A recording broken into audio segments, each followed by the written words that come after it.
ભરૂચ જિલ્લાના જંબુસર તાલુકાના ડેહ ગામના લોકો દ્વારા જંબુસર પ્રાંત કચેરી ખાતે આવેદનપત્ર અપાયું। જંબુસર તાલુકાના ડેહ ગામે વર્કઅપ બોર્ડ ગાંધીનગર દ્વારા તારીખ 10/4/2025ના રોજની તપાસ ટ્રસ્ટીઓ દ્વારા અટકાવી દેતા તે ટ્રસ્ટોની તપાસ ફરીથી કરવા ડેહ ગામના મલેક ઇસાકભાઈ હસન અમીરદુલ્લા મલેક રફીક દાઉદ અલી મલેક સાદિક રઝા ઇબ્રાહીમ દ્વારા પ્રાંત કચેરી ખાતે આવેદનપત્ર આપી ગુજરાત બોર્ડ ગાંધીનગરને જાણ કરવા આવ્યું છે।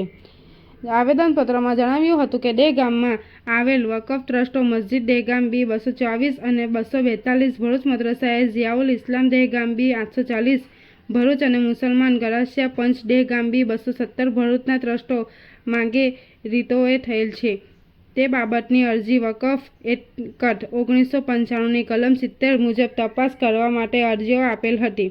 તેઓના અનુસંધાને વકફ બોર્ડ ગાંધીનગર દ્વારા 2 વખત જુદી જુદી તારીખોએ સુનાવણી રાખીને અરજદારો અને ટ્રસ્ટીઓને હાજર રહેવાનો નોટિસો આપેલ, તેમ છતાં અમો અરજદાર બંને તારીખોએ હાજર રહેલ અને વકફના ટ્રસ્ટીઓ એક તારીખમાં હાજર રહેલું, પરંતુ વકફ બોર્ડ આપેલ નોટિસ મુજબ પુરાવો ડોક્યુમેન્ટ રજૂ ના કરતા વકફ બોર્ડના ચેરમેનશ્રીએ અમારા ગામના વકફ ટ્રસ્ટોની તપાસ વકફ બોર્ડની પેનલ સભ્ય શ્રી તોફિકભાઈ વોહરાને સોંપેલ હતી। તેમાં તારીખ 10/4/2025ના રોજ વકફ બોર્ડના અધિકારી શ્રી તપાસ માટે ડેહ ગામ આવેલ, પરંતુ અરજદારોએ ટ્રસ્ટીઓને વચ્ચે બોલાચાલી થતાં તપાસ થઈ શકેલ નથી અને અમારા ગામ વકફ ટ્રસ્ટોમાં લાખો રૂપિયાની ગેરરીતિ થયેલ છે। તેથી આપ સાહેબ શ્રી આપના માધ્યમથી વકફ બોર્ડની જાણ કરી ફરીથી તપાસ કરવા મહેરબાની કરશો અને ફરીથી તપાસ વખતે પોલીસ અધિકારીઓની હાજરીમાં તપાસ થાય તેવી વ્યવસ્થા કરાવજો। તેમજ ઉપરાંત જણાવેલ વકફ ટ્રસ્ટોમાં મોટા પાયે ગેરરીતિ થયેલ રહેલ, જેથી તાત્કાલિક ધોરણે તપાસ કરાવી હાલના પ્રમુખ અને સેક્રેટરીને દૂર કરવા જણાવ્યું હતું। Bite Malek Rafiq Daud Ali, bite Malek Isak Hasan Amirdulla, reporter Diwan Nazir.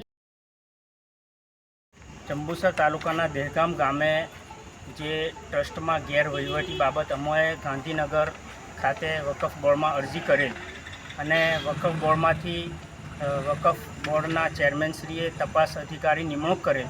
10/4 તારીખે તપાસ અધિકારી વકફમાંથી આવેલ તોફિકભાઈ વોહરા જેમને નિમણૂક કરેલ તે આવેલ અને તપાસ કરવા દહેગામમાં આવેલ, પણ દહેગામમાં જે સામેવાળા પક્ષ છે એ લોકોએ તપાસ થવા ન દીધી અને અરજદારો સાથે લડાઈ ઝઘડા પર ઉતરી આવ્યા અને તપાસ થવા ન દીધી। તો અધિકારીશ્રી લડાઈ ઝઘડાને જોતા પાછા જ આવેલા ગયેલા।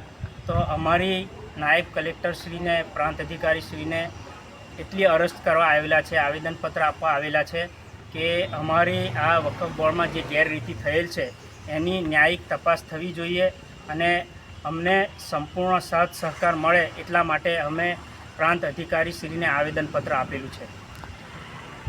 મારું નામ ઇસાકભાઈ હસન અમીરદુલ્લા, હું દહેગામ ગામનો રહેવાસી છું। અમે આવેદનપત્ર આપવા માટે આવેલા છે। ગાંધીનગર વકફ બોર્ડમાં 3 તારીખો પડે છે, 2 તારીખમાં એ લોકો હાજર નથી થયા, 1 તારીખમાં અમે એ આવ્યા। ત્યાર પછી ટ્રાફિક વોહરા દહેગામ તપાસ માટે આવેલા, બધા દસ્તાવેજો ભેગા કરવા માટે। એ લોકોને પાસે કોઈ પુરાવા નથી, એટલા લીધે આ લોકો અમારી સાથે માથાકૂટ કરી ને આ બંધ કરાવી દીધો ઝઘડો। હજુ અમોને મારી નાખવાની ધમકી આ લોકો પાછા મારી નાખવાની ધમકી આપે છે।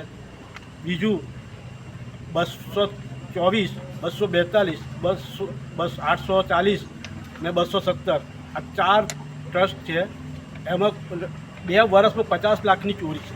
વકફ બોર્ડને મતલબ કે આ લોકોએ વકફ બોર્ડને બી ગેરમાર્ગે દોર્યું છે। હવે જો અમે 40 વર્ષનો હિસાબ જોઈએ, 35 થી 40 વર્ષનું, તો કરોડોનો હિસાબ નીકળે છે। મહેરબાની કરીને અમારી વકફ બોર્ડની પાસે અમે ન્યાય માંગીએ છીએ તો કોઈ હિસાબે અમારી એક તો અમારી જાનની હિફાજત થાય, બીજું કે ગામનું જે ટ્રસ્ટ છે એમનો હિસાબ કિતાબ કમ્પ્લીટ થઈ જતું।